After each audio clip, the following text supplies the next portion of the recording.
Hello, good afternoon. Welcome to Inside Cottonwood. I'm your host today, Mayor Tim Elinski, Mayor of Cottonwood. And with us today, we're pleased to have Darcy Hitchcock. Hey, Tim. How are you? I'm great, thanks. How about yourself? I'm doing great, thanks. Appreciate you coming in. So, Darcy, you are, give me your title, please, if you would. I made my own title up. Okay. I'm the Collaborator-in-Chief. Oh, that's a good title. It is apropos, I think. It fits.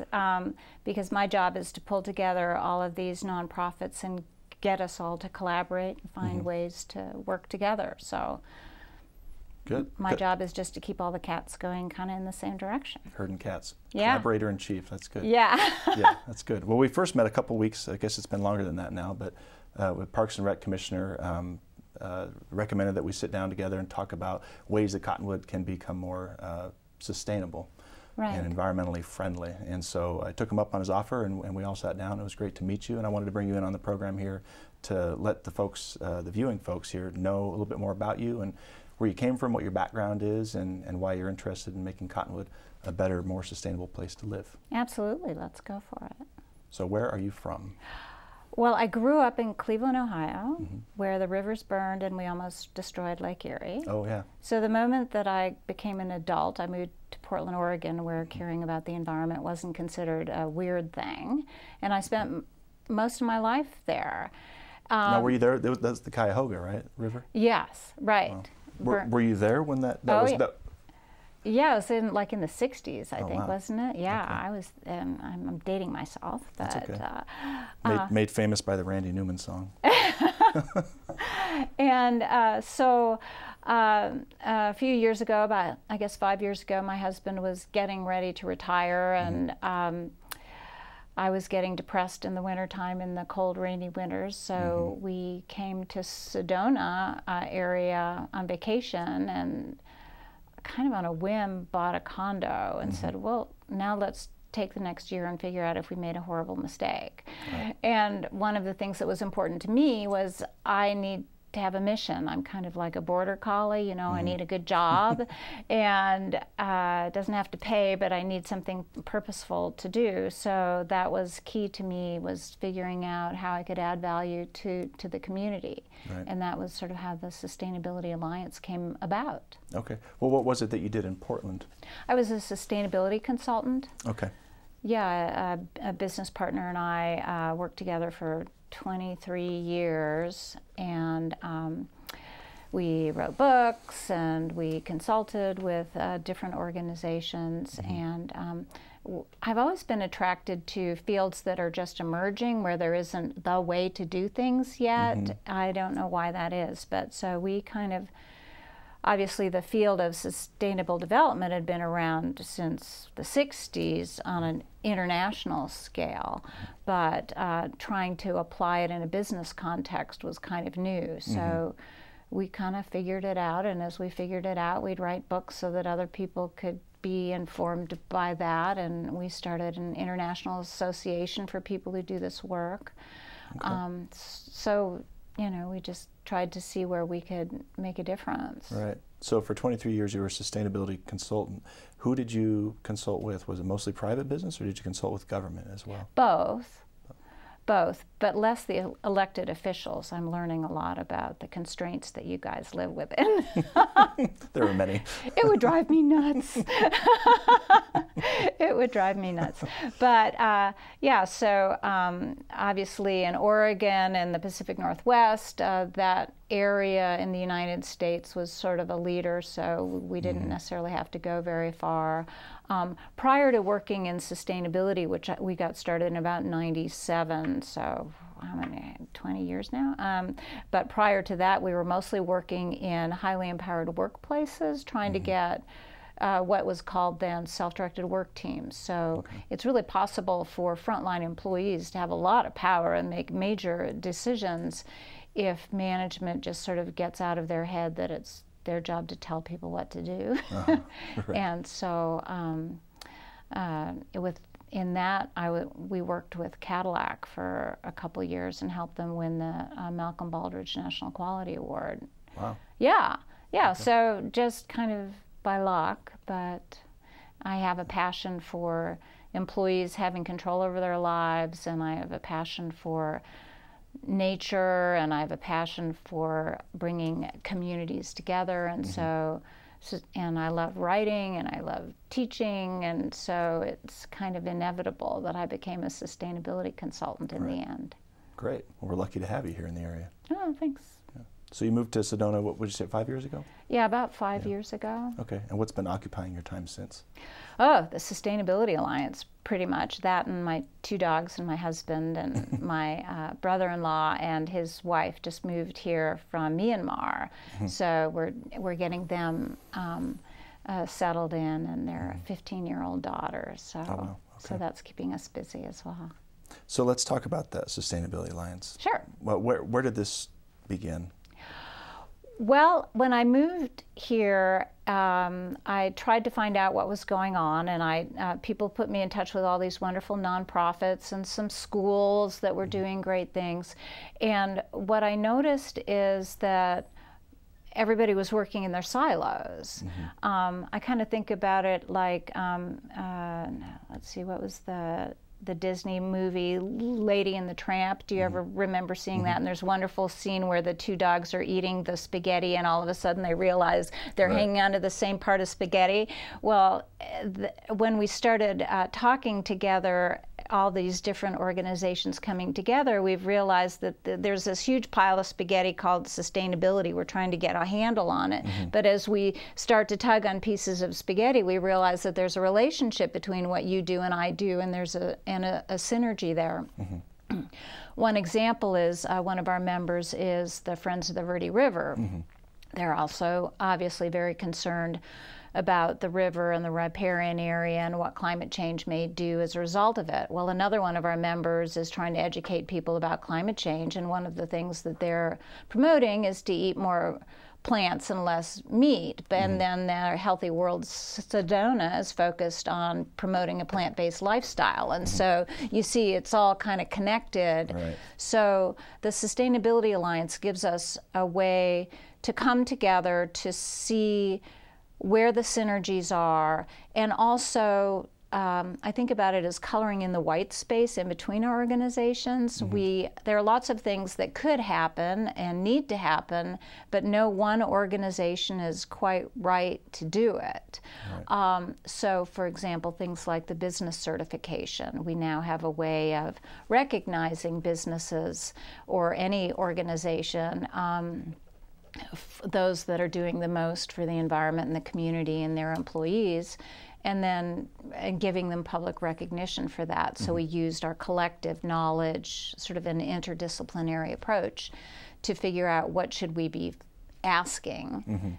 So we have virtually no money, we have no board, we have no staff, and I kind of like it that way. Because we can do what we want.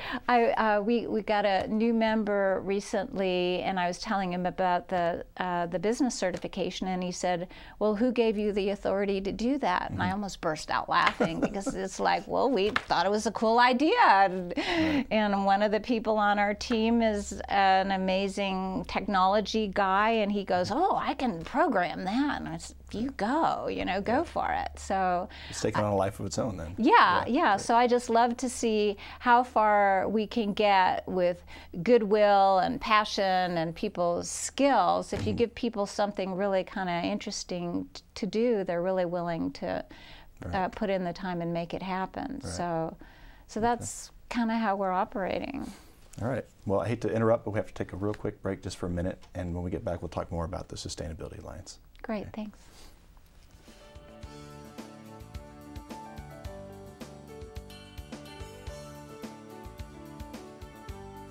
There are people who struggle with addiction and homelessness. Sometimes it may feel like there is nothing we can do to help. But there is. You can make a tax-deductible donation and help those in need transition away from homelessness. When you give someone a handout, you could actually be supporting an addiction.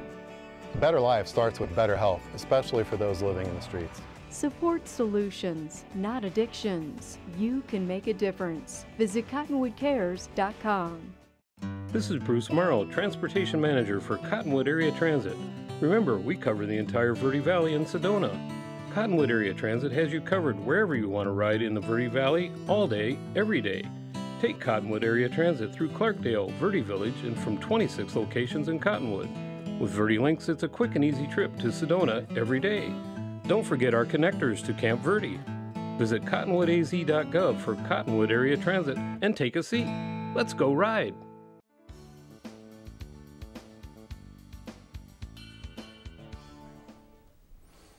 Hello and welcome back to Inside Cottonwood. I'm your host today, Mayor Tim Elinski, and with me is Darcy Hitchcock. And we are talking about ways that she's helped the Verde Valley become more sustainable, and we'll later on in the program get into ways that she thinks Cottonwood could jump on the bandwagon here. Something that we were talking about over break was that Darcy actually started the Sustainability Alliance, which I was under the impression it was more of a nationwide alliance, but it's not. It's a regional alliance. Maybe you can talk just a little bit more about, get into a little bit more detail about what made you want to start that here in the Verde Valley.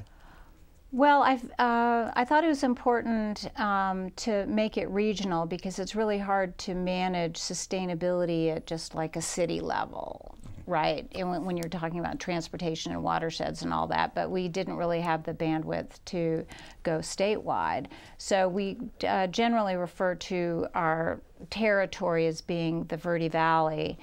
And that's partly because of the founding organizations that decided to come together and start meeting. So Keep Sedona Beautiful, Sedona Recycles, what was then Verde River Basin Partnership, and oh dear, there was a fourth one.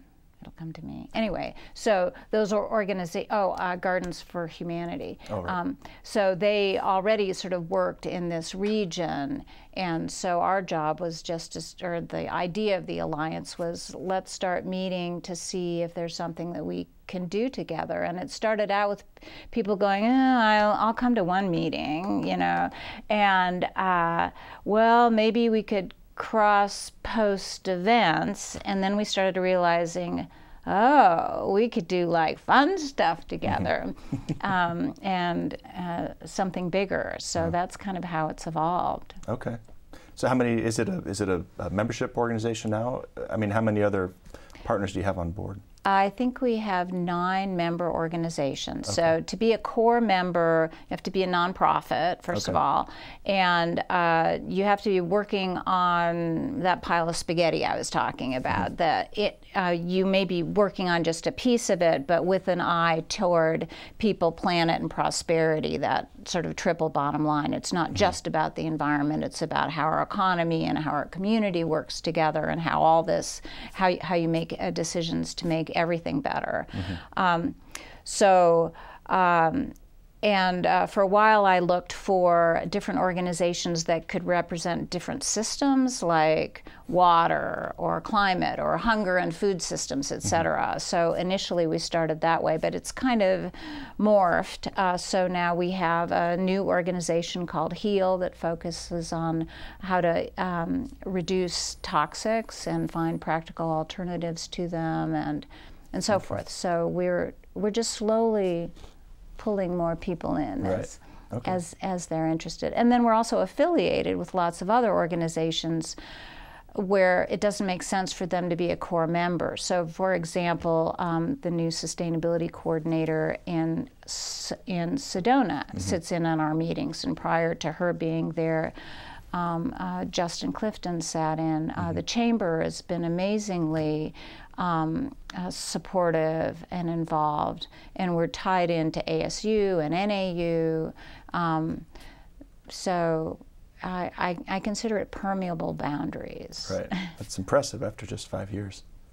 Yeah, we started about 4 years ago, I guess. Okay, yeah, wow. So it took me a year to figure out, was there something here to do? Okay.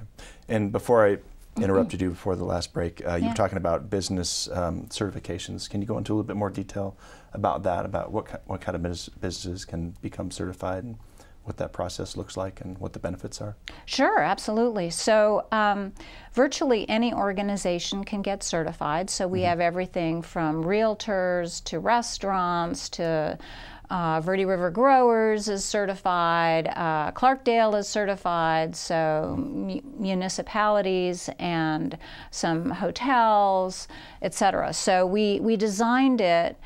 There are like 3 million visitors that come to this region every year, and we thought, wouldn't it be nice for them to have one badge to look for those people who want to vote their dollars with their values, align those two things. So wouldn't it be nice for them to easily be able to find the most sustainable hotel, the most sustainable restaurants, the most sustainable tour company, etc. And for locals as well who care. Right.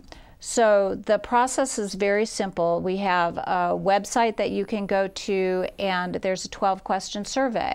And you click through, oh yeah, I buy green cleaning products, and oh, I didn't know that you could buy green power, and yes, we buy Energy Star equipment. And as you click things that you do and discover other things that you didn't know were possible, it starts to become clear with the system how far up the chain you can get bronze, silver, or gold, depending upon your level of performance.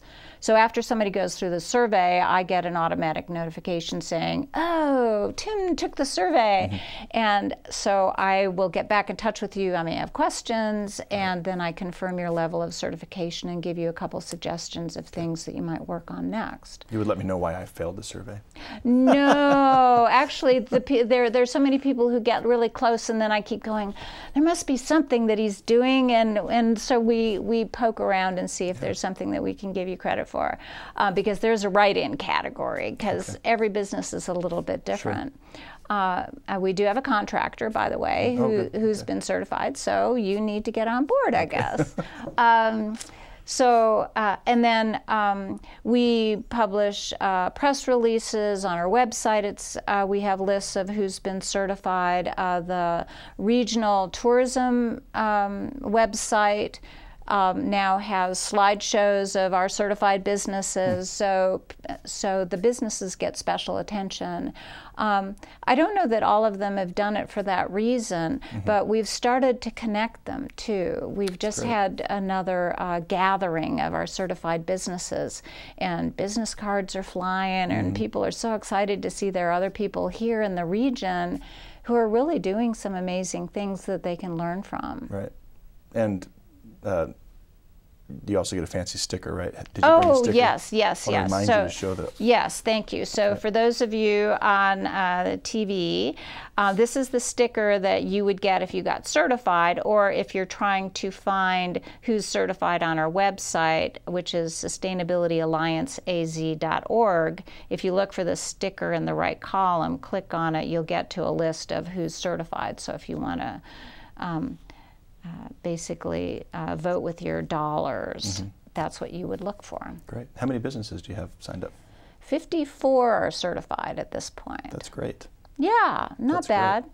It's slow, you know, to get it going and to get people recognized, but shows like this are a great opportunity for me to reach out to the businesses in Cottonwood and say, we want to send tourists to you, we want to send business to you. Just take a 15-minute survey, and it might take another 15 minutes to answer my questions. And easy. Yeah, that was the intent. When we would have been delighted to use somebody else's certification, but we couldn't find one that met all of our criteria. It had to be fast, easy, and cheap, or people do not have time to do it. It had to have levels of performance, not, oh great, you're done, right? Which is what some things are. It had to have social as well as environmental elements to it. Had to work for any kind of industry, not like just hotels. So that's what we were thinking of when we built the certification process. Fantastic. Yeah. Yeah. I have to interrupt you again. Go ahead. One more quick 1-minute break, and then we'll be right back. Thanks.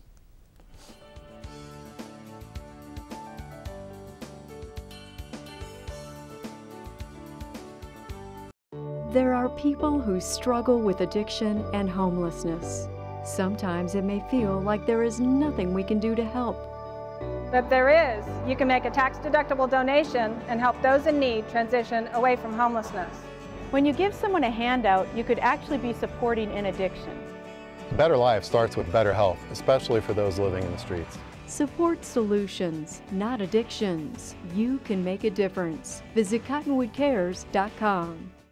This is Bruce Morrow, Transportation Manager for Cottonwood Area Transit. Remember, we cover the entire Verde Valley and Sedona. Cottonwood Area Transit has you covered wherever you want to ride in the Verde Valley, all day, every day. Take Cottonwood Area Transit through Clarkdale, Verde Village, and from 26 locations in Cottonwood. With Verde Links, it's a quick and easy trip to Sedona every day. Don't forget our connectors to Camp Verde. Visit cottonwoodaz.gov for Cottonwood Area Transit and take a seat. Let's go ride.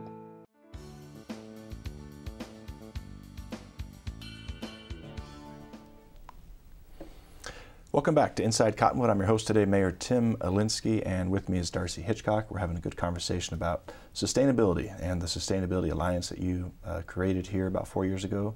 And I had a question for you. I'd like to speak for a few minutes on it here. How can Cottonwood get involved, and what do you think you could do to help Cottonwood become more involved? Well, it feels a little presumptuous for me to come in and tell you what you can do, and I want to highlight some things that you've already done. I mean, you've cut your per capita water use in half since 2001. You've been taking care of the river. You're looking into dark sky things. So you've already done a lot, and the development in Old Town, I think, is a remarkable example of rejuvenation. So you've done a lot already. I think there are a couple things that, at least to get started, that would be helpful is if the city itself went through the certification and saw where you are. It's like a quick assessment, basically. I think you'd probably do pretty well. So that would get your name on the map along with a couple other municipalities, and it might encourage the other businesses in town to, well, if they managed to do it, why can't we? Right. So that would be good.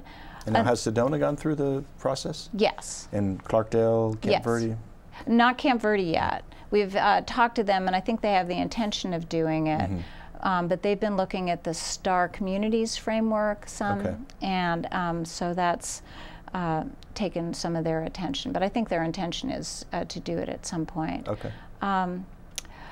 So the other certification that we have available, when we built the business certification, somebody came up to us and said, oh, we have this meeting that we're doing, and I wish it could be zero waste. Why don't you come up with a certification for events? We said, okay, why not? So we have on our website basically this little booklet that you can download if you're having an event, and this could be like an internal meeting where you're having meals and stuff, or it could be what's the big event that you have in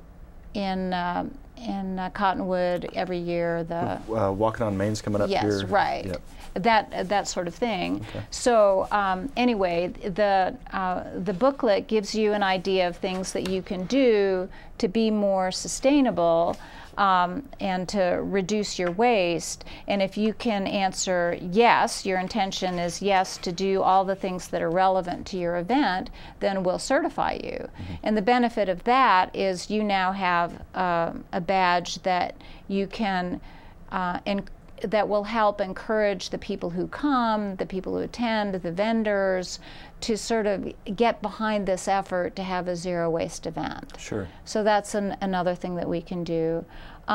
Aside from that, we can come alongside of a lot of things that you may want to do. My background's in sustainability planning. We have people who know how to do greenhouse gas inventories. We have people who know how to do waste inventories. We have resources who could help you figure out how to stop using toxic products. So just look to us as being a resource to help you do what you want to get done. Sure. The zero waste event, that's very attractive. I like the idea behind that. Did was the Sedona Wine Festival a zero waste event? Did you participate in that? I did not have been in touch with them, and we just released this a couple months ago, so it's kind of late for some of the events that are just happening now. But we try to poke them and say, hey, what about next year? Right. But we do have a couple events already that are going to be certified, like Day of the Dead at Tlaquepaque, and Keep Sedona Beautiful has an awards program in January, so they're going to run that as a zero waste event.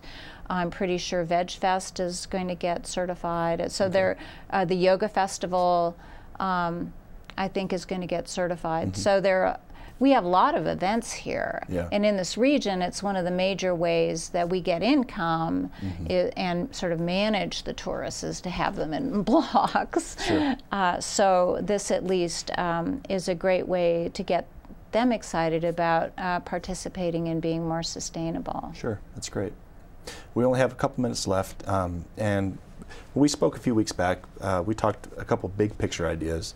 And I was wondering if you could just go into some detail on what you see big picture-wise on a regional basis, on ways that all the different municipalities in the area can collaborate and work on one or two projects that you feel would really kick us into higher gear as far as being more sustainable. Wow, well, I can't remember exactly what we talked about, but there are a couple of efforts underway that I think are important. One is there's an effort underway around sustainable tourism. And what that means is to try to do a better job of balancing sort of the economic benefits of it with the impacts on the people who live here. And that's got to be a regional thing. It's focused in Sedona right now, but that's something that I would like to see us get indicators or metrics about how sustainable are we now, social metrics, economic metrics, and environmental metrics, so that we can start figuring out, are we getting closer to sustainability or farther away? We've been gathering some of that information, but some of it's darn hard to get on our own. Okay.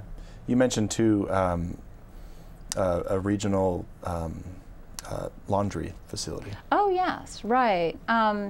One of the things that we uncovered when we were talking to one of the resorts is that most of the resorts haul all of their laundry down to Phoenix or up to Flagstaff. And so we did a little research trying to figure out, well, how many resorts are there and how much laundry do they have, and do they do it in-house, and what do they do with it? And there's also a difference. Some of them lease their linen and some of them own it. So there's some differences there. I thought there might be a great opportunity to use your purple pipe water, your reclaimed water here, create new jobs here, and stop busing the stuff all the way down to Phoenix. That makes no sense to me. So that's a wonderful economic example of how we can create jobs, reduce environmental impacts, reduce water use overall, because we'd be using that reclaimed water, and improve the service of the people around here. The other piece of that I think is important that they did in Cleveland is to make the company a worker-owned cooperative, so that the economic benefits are shared broadly through the people who do all the work, as opposed to getting concentrated up at the person who's heading it up, or the person who puts forth the capital to get it started. So I think it's an intriguing opportunity. Whether it pencils out, I can't say, but those are the sorts of things that we mull periodically. Very good. Good ideas. Well, thanks. Yeah, it's been a pleasure meeting with you today. If you would just repeat the website address for folks listening. SustainabilityAllianceAZ.org. Very good. And we'll get you in front of the council here soon so you can give a presentation. Hopefully Cottonwood and the Sustainability Alliance can work more closely together. I'd love that. Thank you. Great. All right. Well, that concludes our Inside Cottonwood today, and appreciate you watching, and have a good afternoon.